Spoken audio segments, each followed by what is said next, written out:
그리고 이게 뭐 대선은 아닌데요. 총선인 거고 사실 이제 여야의 대표들이 차기 대선 주자다 보니까 일단 두 사람에 대한 지지도를 좀 조사한 곳들이 많았습니다. 사실 이게 임기 3년 차로 접어드는 거고 아직 대통령 임기 많이 남았는데 벌써부터 차기 주자 장래 대통령감 선거 이렇게 여론조사를 해봤는데 한동훈 그 비대위원장이 이재명 대표와 오차 범위 내에서 어쨌든 좀 역전 현상이 벌어졌어요. 그러다 보니까 이게 한동훈 효과라는 게 확실히 좀 있구나 뭐 요런 전망들이 좀 나왔었는데요.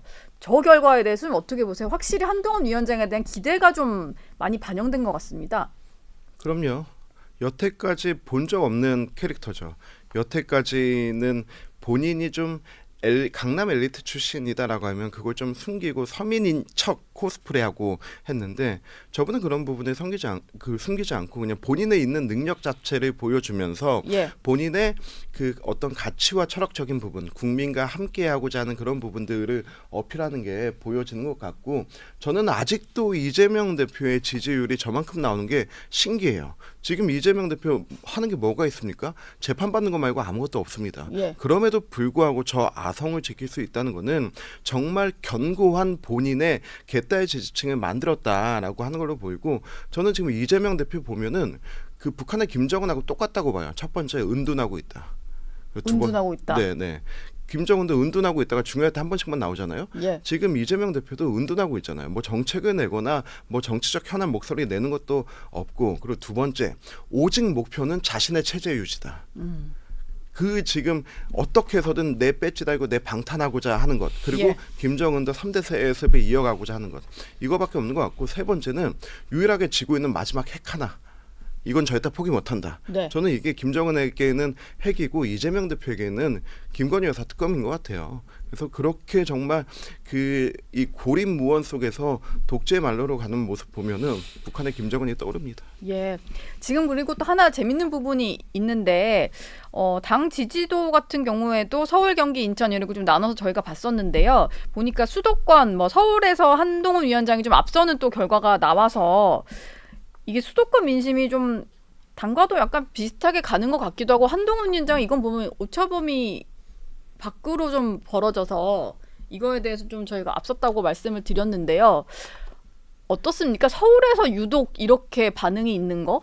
그건 좀 어떻게 봐야 되는 거예요? 저는 근데 지금 한동훈 뭐 비대위원장의 뭐 차기 대권 지지율 인지도 같은 경우에는 크게 중요하지 않는 게 예. 뭐 대통령 선거가 굉장히 많이 남았고 네. 뭐 그 이낙연 전 대표도 뭐 그 총리 시절에 계속 뭐 차기 주자로 계속 이제 막 뭐 선두 뭐 1등 하다가 이제 갑자기 이제 뭐 한순간에 이제 약간 거꾸로졌잖아요. 한동훈 위원장도 사실 한동훈 위원장과 국민의힘이 한동훈 위원장의 약간 차기 대권 지지율 보고 약간 이제 오판하면 이번 선거 굉장히 어려워진다. 여전히 지금 그 윤석열 정부 3년차 선거인데 대통령의 지지율은 굉장히 낮고 부정평가는 뭐 50%, 60% 초반에 육박하고 있기 때문에 네. 이거를 봐야지 한동훈 위원장 뭐 어쨌든 지금 갑자기 언론의 전면에 등장하기 때문에 컨벤션 효과 약간 누리고 있는 것이지 이거 가지고 저기 상황을 잘못 판단하면은 약간 총선 전략을 잘못 짜면은 크게 이제 좀 어려워질 것이다 뭐 이렇게 조금 볼 수밖에 없을 것 같습니다. 예.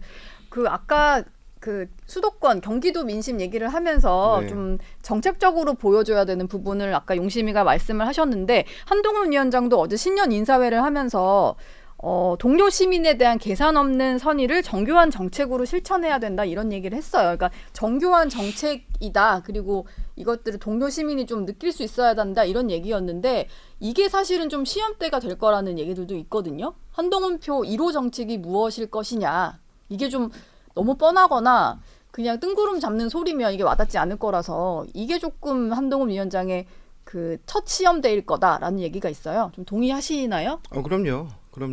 이 정교한 정책이라고 하는 게 우리가 지난 강서 선거 이후 패배하고 그 뭐 거대 정책들 뭐 메가시티 서울이라든지 이런 의대 정원이라든지 이런 부분들을 내놓은 게 있잖아요. 저는 네. 근데 그렇게 좀 판에 들썩이게 하는 것도 중요하지만은 정말 타겟해서 그 뭔가 여기서 변화가 일어날 수 있겠구나 하는 부분들 예. 그런 부분들을 좀 건드렸으면 좋겠어요. 예를 들어 이제 좀 있으면 연말정산 시작하고 하는데 그 부분에 대해서 어떤 혜택이라든지 편의성을 늘릴 거 예. 그리고 또 하나가 그 우리 여선웅 용심이도 굉장히 많이 주장하지만은 우리 그 IT 산업에 있어서 규제들 있잖아요. 굉장히 네. 많은 규제들 뭐 직방이라든지 타다라든지 그리고 그 뭐 3.3 이런 부분들 그런 부분이 정말 전 세계 유례 없이 대한민국이라는 그 IT 강국에서 일어나고 있는 이런 부분들에 대해서 좀 뭔가 변화를 하나씩 보여주는 그런 모습이 있을 필요가 있다.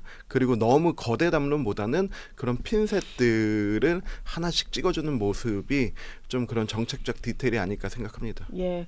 사실 지금 너무 저희가 그 국민들의 일반 삶과는 좀 그렇게 큰 영향은 없는 뭐 영부인 특검 이런 얘기를 자꾸 하다 보니까 사실 총선 때는 내가 내 지역구를 어떻게 할 것이라는 공약 같은 것들, 그러니까 국민의 삶을 어떻게 바꿔주겠다 이런 경쟁을 좀 보고 싶은 그렇죠. 거거든요. 네. 근데 지금 사실 두 당이 하고 있는 것은 전혀 이제 국민 삶과는 동떨어진 그냥 약간 국민들이 뭐 누군가는 속이 시원할 거고 누군가는 열받는 뭐 이런 걸 가지고만 싸우는 것 같아요.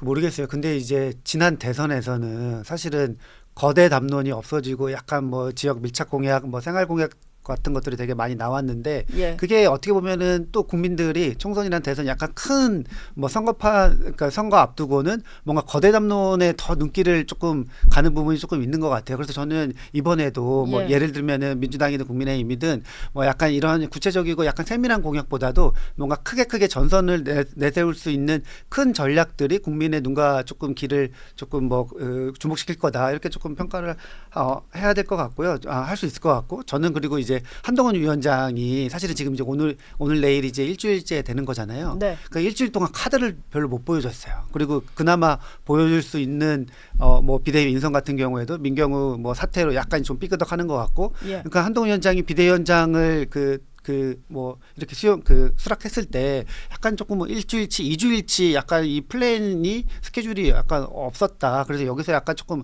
아마추어리즘이 좀 보인다. 뭐 약간 이런 생각이 같이 듭니다. 네.